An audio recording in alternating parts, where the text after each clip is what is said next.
प्रिय विद्यार्थी मित्रांनो, मी दीपाली कुलकर्णी देशमुख माझ्या विंग्स ऑफ फिजिक्स या चॅनलमध्ये आपल्या सगळ्यांचं मनपूर्वक स्वागत करते। आपली सिंगल क्वेश्चन सिरीज सुरू आहे। एका दिवसात आपण एक प्रश्न बघतो, साधारण 5 मिनिटात तो प्रश्न आपण पूर्ण करतो आणि तुम्ही जर रोज असं एक वही करून हे सगळे क्वेश्चन एकत्रित लिहून काढले तर तुमचं छानसं कलेक्शन तयार होईल। थेंबे थेंबे तळे साचे या न्यायानुसार तुमच्या कॉम्पिटिटिव्ह एक्झाम जेव्हा येणार आहे सीईटी नीट जेई, तर त्यावेळेस तुमचं छान असं सुंदर कलेक्शन झालेलं असेल आणि म्हणूनच तुमच्या अभ्यासाला योग्य दिशा देण्याकरता आपण सिंगल क्वेश्चन सिरीज सुरू केलेली आहे। आपला चॅप्टर सुरू आहे इलेक्ट्रोस्टॅटिक्स आणि त्यातलाच आपण प्रश्न क्रमांक 3 बघतो आहोत। तर तो कशावर आधारित आहे, तर तो इलेक्ट्रोस्टॅटिक पोटेन्शियल या कन्सेप्टवर आधारित आहे। आणि हा जो प्रश्न आहे हा 2023 साली जी 24 जानेवारीला जेईची सेकंड शिफ्ट झाली होती त्यामध्ये हा विचारला गेला। त्यानंतर तो सीईटी 2024 ला परत रिपीट झाला। म्हणजे तुम्ही जे सीईटीला खूप सिंपल समजता तसं नाहीये बाळांनो।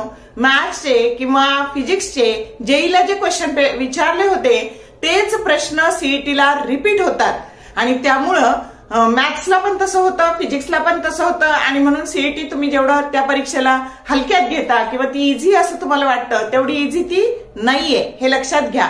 आणि आज जो प्रश्न आपण पाहणार आहे तो 5 मिनिटात सोडवता येतो आणि ट्रिक कळली तर तो 1 सेकंदात सोडवता येतो आणि म्हणून आपण वेळ न घालवता तो प्रश्न पाहू, तो नीटला सुद्धा विचारला जाऊ शकतो। तर प्रश्न असा आहे,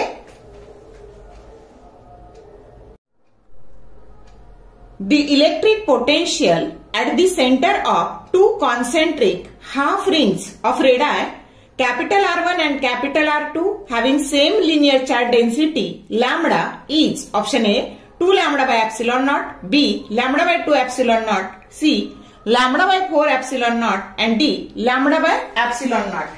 आता आपल्याला काय दिलंय तर अशा 2 कॉन्सेंट्रिक रिंग दिल्या। तर ही एक रिंग आहे आणि ही एक रिंग आहे, हाफ रिंग आहे, दोन्हीचं सेंटर सेम आहे। हिची रेडियस R1 आहे, हिची रेडियस R2 आहे। दोन्हीची लिनियर चार्ज डेन्सिटी सेम आहे, म्हणजे चार्ज पर युनिट लेंथ हिची पण लॅम्बडा आहे, हिची पण लॅम्बडा आहे। त्यानंतर याला आपण असं चार्ज सप्लाय केलेला आहे आणि इथे पॉइंट चार्ज नाही तर कंटिन्युअस चार्ज डिस्ट्रीब्युशनची कन्सेप्ट वापरलेली आहे। आणि ह्या 2 कॉन्सेंट्रिक रिंग मुळे इथं सेंटरला असलेलं हे आपल्याला पोटेन्शियल काढायचं आहे। सगळ्यात आधी हे लक्षात ठेवा, इलेक्ट्रिक पोटेन्शियल ही स्केलर क्वांटिटी आहे। मग आता ट्रिक पाहण्याकरता आपण काय करू तर एक साधी रिंग घेऊ, हाफ रिंग, आणि तिची रेडियस R घेऊ। मग आता बघा याला आपण कंटिन्युअस चार्ज डिस्ट्रीब्युशन आहे, असा Q किमतीचा टोटल चार्ज पुरवलेला आहे आणि याची लिनियर चार्ज डेन्सिटी ही लॅम्बडा आहे। मग लिनियर चार्ज डेन्सिटी म्हणजे काय असतं तर चार्ज पर युनिट लेंथ, हा चार्ज आहे पर युनिट लेंथ। आता ही हाफ रिंग असल्यामुळं आणि तिची रेडियस R असल्यामुळं ती रिंग जर फुल असती तर ती लेंथ 2πr झाली असती, पण हाफ असल्यामुळं तिची लेंथ πr झाली आणि म्हणून Q ची किंमत काय झाली तर Q that is equal to lambda into πr ही Q ची किंमत झाली। आता बघा कंटिन्युअस चार्ज डिस्ट्रीब्युशन मध्ये असा dq चार्ज आहे इथं आणि याच्यामुळे असलेलं इथं सेंटरला असलेलं पोटेन्शियल आपण बघू।